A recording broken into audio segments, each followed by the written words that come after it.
la grande tribulation et la chute de Babylone. Bienvenue bien-aimé, cette expérience je l'ai eue un week-end après une visite de famille chez mes parents pendant la fête de Père. Quand je suis entré chez moi je dormais quand j'ai vu cette vision de la fin des temps. Au cours de cette vision mon esprit était transporté en France. J'étais dans un appartement quand j'ai vu une lumière lointaine dans l'horizon, qui a illuminé toute la terre. Cette lumière était semblable à l'aube, comme quand les ténèbres se dissipent et cèdent la place à la lumière du jour au petit matin. D'abord elle était rougeâtre, plus tard elle devenait jaune, en une fraction de seconde. Cette lumière devint comme le soleil et illumina toute la ville. En vérité elle éclaira toute la terre malgré le fait qu'il était 2 heures du matin. À la grande surprise de tous, cette étoile lumineuse qui brillait comme le soleil commença à se déplacer vers la terre, donc c'était en fait une grande boule de feu, et il volait vers la terre. La trajectoire du parcours de cette étoile était en collision avec la terre. Je pouvais voir que c'était un peu plus grand que la lune. Le ciel et la terre ont été illuminés par ce corps céleste, comme si le soleil était au beau milieu de la journée.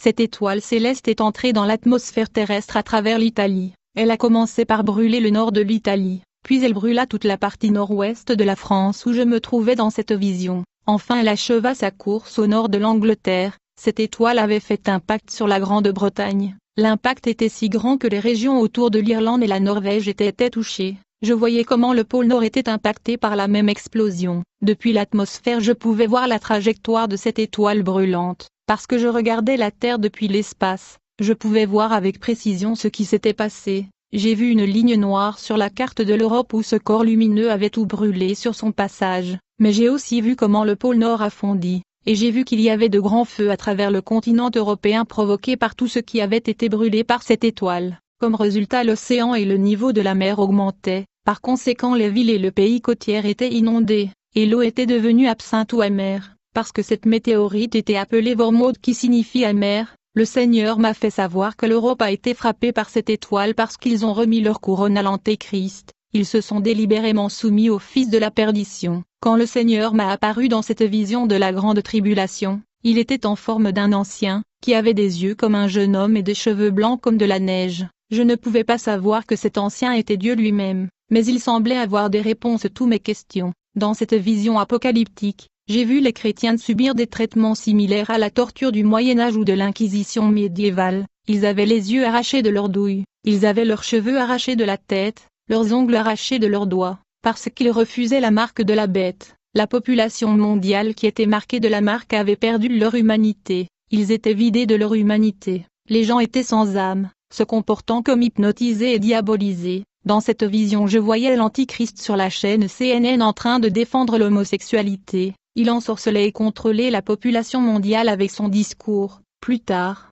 alors que je discutais avec cet ancien non loin de la maison de mes parents, il me dit que le jugement et la déferlement de la colère de Dieu venaient juste de commencer, seulement les 5 premiers sceaux qui ont été ouverts, mais le pire est encore à venir. Avec l'ouverture des 2 derniers sceaux, l'ancien me dit, en plus de cela, le destructeur Apollyon arrive, et il n'y a rien qui puisse l'échapper sur la terre. Quand il dit ces mots, je lui demandai qui est le destructeur car je n'ai pas compris. Mais la Bible dit, quand le 5e ange a sonné de la trompette, j'ai vu une étoile qui est tombée du ciel sur la terre. La clé de la fosse de l'abîme lui a été donnée, et il a ouvert la fosse de l'abîme, et la fumée du puits s'éleva comme la fumée d'une grande fournaise, et le soleil et l'air étaient obscurcis par la fumée du puits, et de la fumée sortaient les sauterelles qui s'étendaient sur la terre. Et ils ont reçu le pouvoir comme la puissance des scorpions de la terre, ils avaient sur eux comme roi celui qui est l'ange de l'abîme, nommé en hébreu Abaddon, et en grec Apollyon. Puis finalement j'ai demandé à cet ancien, « Monsieur, c'est quoi ton nom? Qui es-tu exactement ?» Il me regarda et dit, « Je suis l'Éternel ton Dieu. » Quand il dit ces mots, je commençai à trembler. D'autre part, je me sentais comme dans un profond trou noir et soudain quelqu'un est venu à mon aide et me tira de ce puits profond et très sombre. Je me sentais protégé et soulagé, je me sentais en paix. À ce moment je suis tombé immédiatement sur mes genoux devant le Seigneur, et je lui ai dit, « Seigneur, pardonne-moi de te poser ces questions, qui suis-je pour te demander quoi que ce soit? Ou te questionner, je ne suis qu'un serviteur inutile, et peut-être ai-je manqué à mes obligations. Peut-être aurais-je dû comprendre ces choses il y a longtemps. » Tout de suite le Seigneur Dieu posa sa main sur mon épaule et me dit, « Jésus, tu étais né avec un but, quand je te regarde, je vois l'esprit de Jérémie en toi, tu es exactement comme lui, tu as été choisi comme lui avant ta naissance. Je t'ai établi afin que tu puisses voir les choses à venir, afin que tu sois témoin et que tu vois ce qui va arriver à la fin du monde, pour que tu sois un témoin de la fin des temps. Quand Dieu a dit cela, je me tais tu. Il me dit, je t'ai choisi pour que tu prophétises, tu seras témoin de tout ce qui se passera avant les derniers jours. Votre prophétie sera très semblable à celle de Jérémie. Vous aurez à vivre et expérimenter les événements prophétiques comme si c'était déjà une réalité. Vous allez vivre les événements apocalyptiques à venir. Ensuite il me dit, Jérémie avait prophétisé devant Nebuchadnezzar, il ne prédisait que ce qu'il voyait avec ses yeux. Vous devez comprendre que ses yeux s'ouvraient en premier lieu, et ce qu'il voyait est exactement ce qu'il prophétisait, et donc il parlait sur la base de ce qu'il voyait. En effet, il avait la clairvoyance. Ce qu'il voyait alors que ses yeux étaient ouverts et c'est ce qu'il prophétisait, c'est précisément la façon dont vous allez opérer. Alors j'ai demandé à cet homme qui était Dieu lui-même, Seigneur, pourquoi toute cette destruction et calamité arrive-t-il à l'humanité? La punition du mal est si forte et insupportable. Le Seigneur dit, la parole prophétique doit être accomplie, toutes les prophéties doivent s'accomplir. Le Seigneur dit, le temps alloué à l'humanité doit prendre fin, je ne peux pas continuer à prolonger le temps, ma miséricorde a été étendue et renouvelée pendant une longue période, la fin de toute chose est imminente. Alors que le Seigneur parlait, j'ai commencé à comprendre ce qui se passait, mon esprit a commencé à être éclairé. Finalement j'ai demandé au Seigneur, ai-je manqué l'enlèvement? Ai-je manqué le paradis et je suis laissé derrière? Le Seigneur me dit, tu n'as pas manqué l'enlèvement, et tu n'as pas été laissé derrière, mais tu es ici dans cette vision de la tribulation car tu dois voir ce que tu vois maintenant pour que tu puisses mieux comprendre et témoigner sur la fin de toutes choses. Tu dois être témoin de tout cela pour que tu puisses comprendre, vous devez être un témoin de toutes ces choses. Dieu me dit, Jésus, la tribulation que vous voyez dans cette vision devrait avoir lieu il y a longtemps, mais j'ai eu de la compassion envers l'humanité. En conséquence j'ai prolongé le temps. Le Seigneur me dit, le temps alloué pour les humains doit prendre fin, je ne peux pas continuer à prolonger le temps, ma miséricorde a été prolongée pendant une longue période, ce que vous voyez devait avoir lieu il y a beaucoup d'années. Mais j'ai eu de la compassion, et donc j'ai prolongé le temps, mais le sang de l'agneau est l'espoir de l'humanité, seul le sang de l'agneau peut effacer leurs péchés. Je sentais beaucoup de paix dans la présence de Dieu quand je l'entendais parler, puis il me dit, Jésus, je dois vous montrer d'autres choses. Alors que j'étais à genoux, dès que je me suis levé, j'ai remarqué que la terre commençait à trembler d'une manière très forte. C'était si fort, je n'avais jamais connu un tel tremblement de terre avant. Cette secousse a duré quelques minutes, je pense que c'était quelques minutes, puis j'ai soudainement vu au loin un corps céleste comme une étoile, mais en réalité ce n'était pas une étoile, parce qu'elle ne brillait pas, elle semblait beaucoup plus grande que la lune, elle semblait encore plus grande que le soleil. Elle était vraiment grande et 40% de la population mondiale pouvait voir comme cette étoile qui s'approchait de la Terre. J'ai remarqué qu'elle était accompagnée de beaucoup de débris et de petits rochers. Je ne sais pas comment appeler ce corps céleste, donc je l'appellerai une étoile. Cette étoile que je regardais passer à nos côtés, je la regardais alors qu'elle atterrissait sur la Terre. C'était comme si la gravité de la Terre l'absorbait. Et finalement j'ai vu de multiples impacts sur la surface de la Terre. Par conséquent il y avait des dommages terribles et des destructions causées par le débarquement de cette étoile avec ses débris. C'était comme une pluie de météorites. Cette météorite et ces débris impactaient une grande partie de la Terre. Quand j'ai vu les impacts que causaient les débris, j'avais l'impression que la Terre subissait des bombardements. Les impacts de ce débris avaient l'air de bombes. Chaque impact des débris de la pluie de météores causait les destructions, les explosions et les détonations. Beaucoup de villes ont été endommagées par ces averses de rochers, et il y avait de grandes explosions. À vrai dire, de nombreuses petites villes avaient disparu et ont cessé d'être à cause de ces impacts. J'ai vu comment les mers et les océans ont été touchés. Il y eut des impacts sur la mer et les océans. En conséquence de l'eau avait débordé, et il y avait des vagues car l'eau avait quitté sa trajectoire et le canal. En fait, aussitôt que la météorite avait impacté la mer et les océans, il y avait beaucoup de tsunamis partout dans le monde. Ce que j'ai vu était énorme. Je ne sais pas comment aller dans le détail. À ce moment j'ai vu des gens courir d'un endroit à l'autre pour échapper à l'inondation. Les pays et les villes côtiers ont été durement touchés par ces inondations et déluges. Ensuite la terre a commencé à souffrir de la température extrême du soleil. Il y avait des parties de la terre où les cratères de ces pluies de météorites brûlaient encore. J'ai vu que beaucoup de parties de la terre ont été brûlées. Je ne sais pas comment je savais cela, mais je pense que Dieu m'a donné une grande compréhension. Je savais ce qui se passait sous la terre dans les bunkers souterrains et souterrains. Beaucoup de gens qui s'étaient réfugiés dans des bunkers et des abris souterrains. mais beaucoup de personnes qui se cachaient dans des grottes souterraines ont également été brûlées. Peu importait qu'ils fussent sous terre, je voyais comment la lave sous la terre atteignait les grottes et les gens étaient complètement brûlés. Tous les arbres et les forêts étaient brûlés à cause de la haute température du soleil, les montagnes et les collines du monde entier semblaient griller et étaient devenues trop chaudes. La terre semblait bouillante, comme si elle allait devenir de la lave. C'était quelque chose de très curieux. Je ne sais pas comment l'expliquer. La terre est devenue rougeâtre et très laide. Il est écrit, quand le 4e ange a versé son bol sur le soleil, et il a été donné le pouvoir de brûler les gens avec le feu. Et les gens furent brûlés par la chaleur intense, et ils maudirent le nom de Dieu, qui avait autorité sur ses plaies, mais ils ne se repentirent pas et ne lui donnèrent pas la gloire. Soudain, nous sommes entrés dans l'atmosphère. Je sentais que cet ancien était celui qui me montrait toutes ces choses dès le début. Quand je suis soudainement entré dans l'atmosphère, je l'ai revu, et comme je l'ai rejoint, nous nous sommes tenus côte à côte, et nous étions face au continent africain. Soudain j'ai vu un vent qui commençait à souffler, il venait de l'est et se dirigeait du côté ouest vers l'Atlantique, c'était comme un sable traversant l'Atlantique. Alors le Seigneur dit, je vous montrerai les choses, mais vous ne parlerez pas de cela et vous ne les mentionnerez jamais, seulement 2 personnes les ont vues avant vous. Le Seigneur m'a emmené quelque part, je ne sais pas si c'était une autre dimension dans notre univers, ou en dehors de notre galaxie, mais j'ai vu des choses que je n'ai jamais imaginé exister. Il y a d'autres choses que j'ai vues que les gens imaginent et spéculent qu'elles peuvent exister dans l'univers, mais j'ai vu des choses que je n'aurais jamais imaginé exister, elles n'ont même pas été imaginées par les hommes. Je crois que ce qui existe est ce que nous pouvons imaginer. Et je crois qu'il y a des choses que notre imagination n'atteindrait jamais, parce qu'elle ne les connaît tout simplement pas, ne les a pas vues, ne les a pas senties, n'en a pas entendu parler, c'est hors de notre portée pour nous.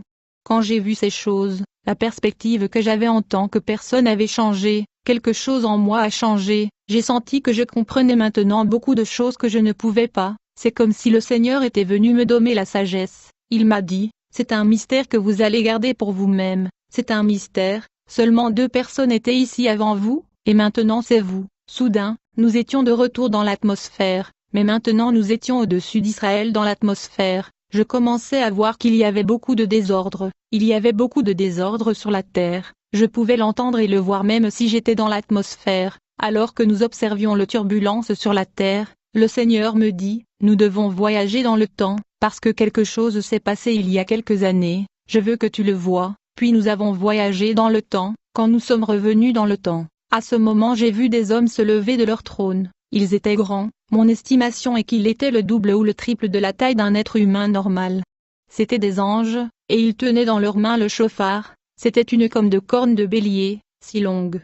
Et ils ont commencé à sonner leur trompette, après avoir sonné leur chauffard, ils ont ouvert beaucoup de livres et ont commencé à lire leur contenu. Quand ils ont lu à haute voix des mots qui étaient écrits dans ce livre, soudainement ils ont commencé à pleurer. Et j'ai entendu leur exclamation, ils ont dit, mon Père, aie pitié de ceux qui sont sur la terre parce que ce sera très difficile à supporter. Ils voulaient vraiment dire au Seigneur de ne pas le faire, mais le jugement était déjà dicté et cela devait s'accomplir. Puis j'ai vu une silhouette au loin, il se tenait dans l'atmosphère et il était grand. J'ai vu cet homme au loin.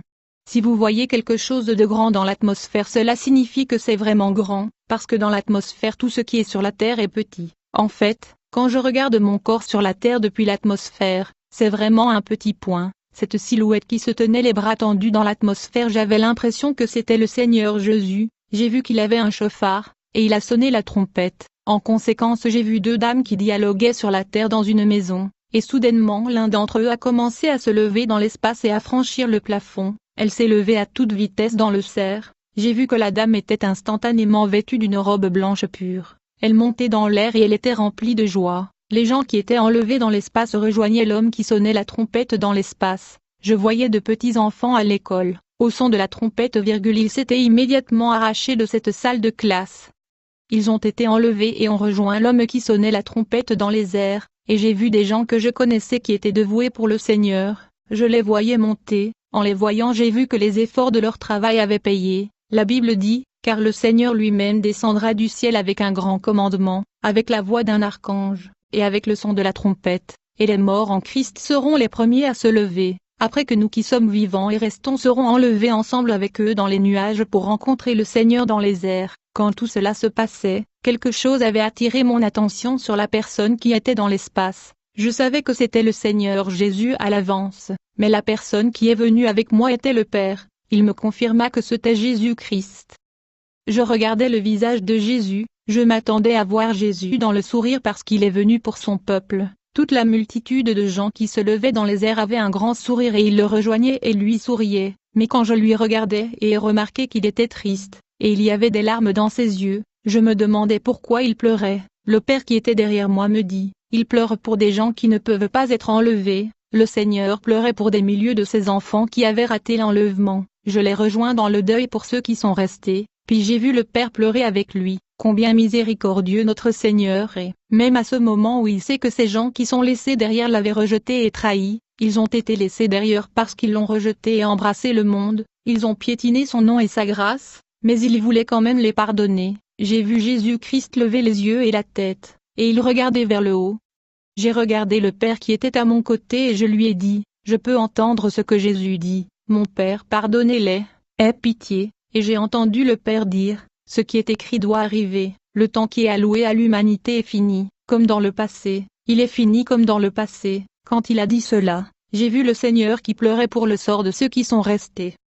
Puis tout à coup j'ai fermé les yeux et je l'ai ouvert ailleurs dans mon église, le centre de renaissance Manuel, où j'ai été baptisé du Saint-Esprit et où j'ai reçu une vision du ciel dans le passé. Dans cette vision je ne voyais pas grand-chose, c'était une vision très courte. J'ai vu la portail du paradis et je pouvais la reconnaître. Au-delà de la porte il y avait des gens qui nous attendaient, il y avait beaucoup de gens avec des sourires, tous vêtus humblement mais en même temps beaux de vêtements du blanc pur. Ils se tenaient sur les rives de la rivière de cristal, ils nous avaient apporté de beaux cadeaux pour nous donner, et ils nous ont accueillis, c'était merveilleux. Soudain j'ai été transporté à un endroit où j'ai vu un temple, mais pas comme le temple qui se trouve actuellement en Israël. Je me souviens quand je suis allé là-bas, j'ai vu le dôme du rocher. Quand tu vas en Israël en vacances, vous serez emmené au musée, et dans le musée il y a un modèle du temple. Il y a aussi un modèle minuscule d'une ville, qui montre comment Israël était dans les temps anciens et dans le temps de Christ, et le temple que j'ai vu dans le ciel était le même modèle et semblable au temple que j'ai vu là, c'était un temple avec un mur rectangulaire.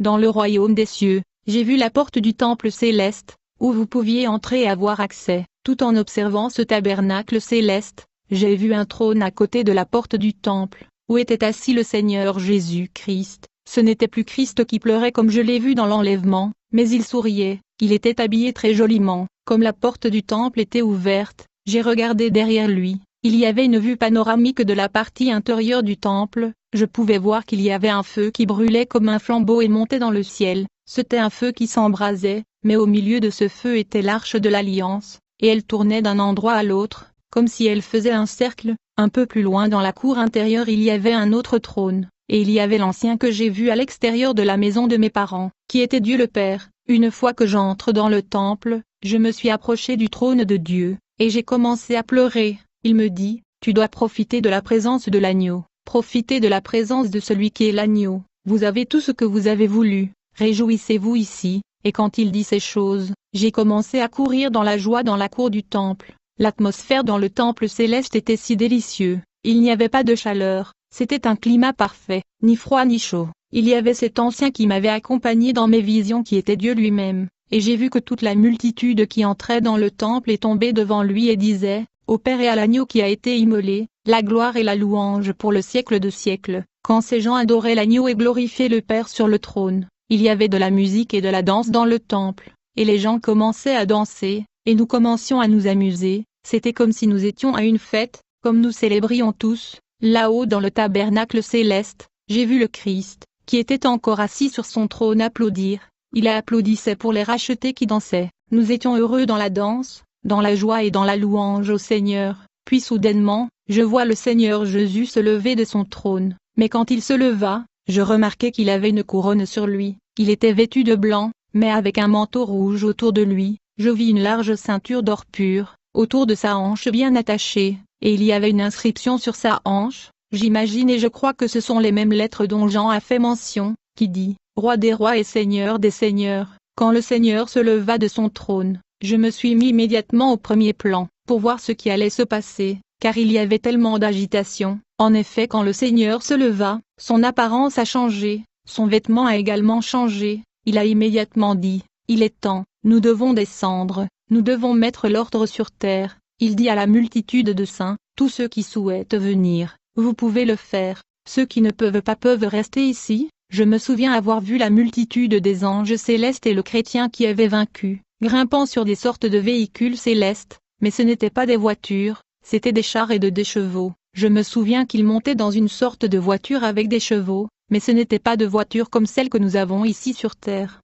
Ils étaient un type de planche à roulettes rondes, ces chars célestes étaient colorés avec le feu, je veux dire, quand vous brûlez un fer à haute température jusqu'à ce qu'il est devenu rouge et orangé, donc le feu était la couleur de ces chariots célestes ou chars de lumière. Il est écrit, comme ils marchaient ensemble et parlaient ensemble, soudain un char de feu et des chevaux de feu apparurent et les séparèrent, et Élie monta au ciel dans un tourbillon. Ces chars du royaume de cieux semblaient ardents et vivants. Ces chars célestes étaient colorés avec une couleur semblable à un fer brûlant qui était devenu orange rougeâtre. Grâce à la grande compréhension que j'avais, je savais qu'une fois que vous grimpez au sommet de ce char de feu, il était guidé par votre volonté et votre esprit. Si vous vouliez aller à une direction donnée, vous n'avez qu'à y penser. J'ai vu des milliers des anges saints et les chrétiens vainqueurs monter ce chariot céleste de feu. Les hôtes du ciel chevauchaient ces chars de lumière à travers leur esprit. Je veux dire, le véhicule céleste était guidé par l'esprit et la volonté de chaque cavalier. Ce char et chariot de feu obéissait à la volonté du cavalier. Si ce dernier voulait accélérer, le char exécutait sa volonté. S'il voulait aller dans une direction donnée, il suffisait de penser à cela. Par conséquent, ces machines allaient dans la direction désirée immédiatement. Alors j'ai vu comment nous avons commencé à descendre du royaume des cieux, comme il est écrit, puis je vis le ciel ouvert, et voici, parut un cheval blanc. Celui qui le montait s'appelle Fidèle et Véritable, et il juge et combat avec justice. Ses yeux étaient comme une flamme de feu, sur sa tête étaient plusieurs diadèmes, il avait un nom écrit que personne ne connaît, si ce n'est lui-même. Alors que nous descendions, en une fraction de seconde nous sommes entrés dans l'atmosphère terrestre. Quand nous avons atterri, j'ai vu Jésus-Christ marcher sur le mont des Oliviers. Il est dit dans l'Écriture, comme ils avaient les regards fixés vers le ciel pendant qu'ils s'en allaient, voici, deux hommes vêtus de blanc leur apparurent, et dirent, « Hommes galiléens, pourquoi vous arrêtez-vous à regarder au ciel? Ce Jésus, qui a été enlevé au ciel du milieu de vous, viendra de la même manière que vous l'avez vu allant au ciel. » Puis ils sont retournés à Jérusalem du mont des Oliviers qui est près de la ville. Bien-aimés, j'étais dans cette montagne lors de ma visite en Israël, et donc quand Jésus a commencé à marcher sur le sol, la terre a commencé à trembler. Il faut dire que quand nous sommes descendus à la terre, il y avait une odeur de putréfaction, comme s'il y avait un animal mort ou des chairs mortes. Il sentait beaucoup de sang. À vrai dire, il y avait beaucoup de gens qui étaient morts en dehors d'Israël, autour de la ville fortifiée. Il y avait beaucoup de cadavres, ils ne pouvaient pas être comptés. Alors que le Seigneur marchait sur le sol, la terre tremblait. Soudain je commençais à voir que les tombes partout dans le monde se désintégraient, et les gens quittaient leurs tombes. Je me demandais qui étaient ces gens. Je ne savais pas pourquoi ils sont sortis de ces tombes. J'ai vu les morts sortir de leurs tombes et rejoindre le Seigneur. Comme nous le suivions tous, nous nous dirigions vers Israël, précisément le mont du Temple. Quand j'étais en Israël,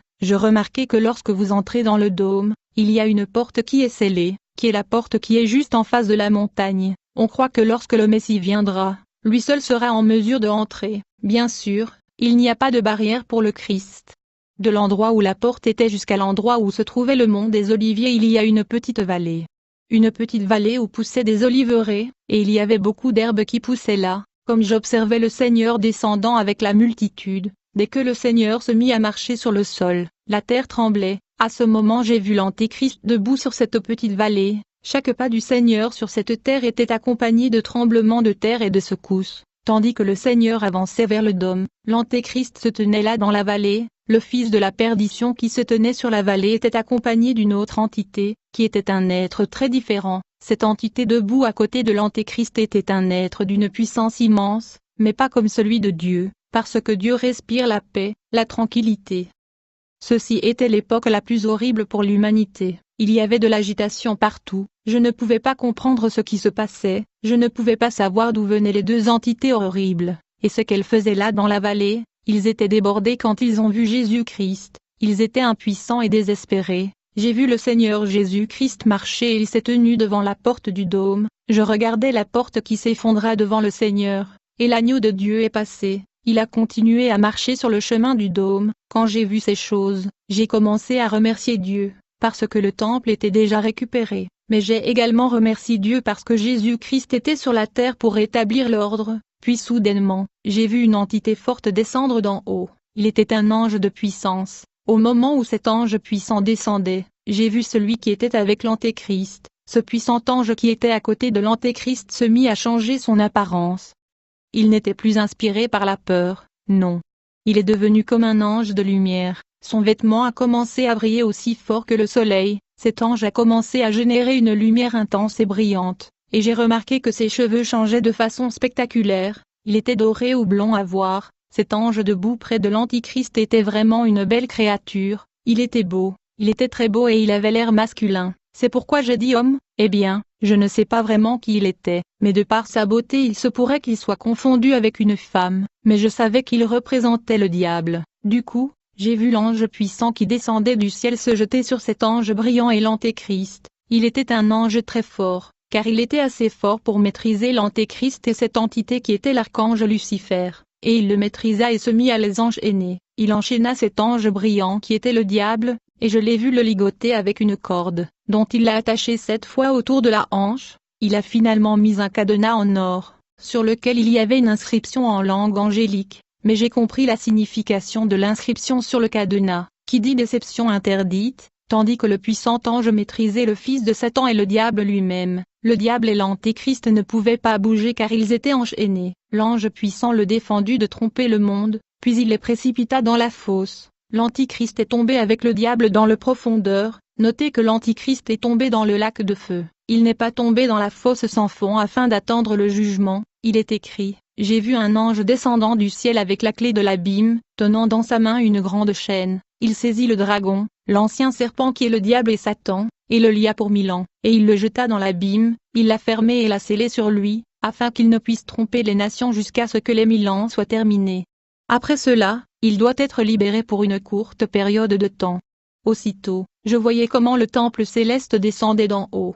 De même que l'agneau était assis sur son trône dans le royaume des cieux, je l'ai vu s'asseoir sur son trône dans le temple céleste qui est descendu à Jérusalem. Puis j'ai vu un nouveau ciel et une nouvelle terre, car le premier ciel et la première terre avaient disparu, et la mer n'était plus. Je voyais la ville sainte, la nouvelle Jérusalem descendre du ciel de Dieu, préparée comme une épouse parée pour son mari.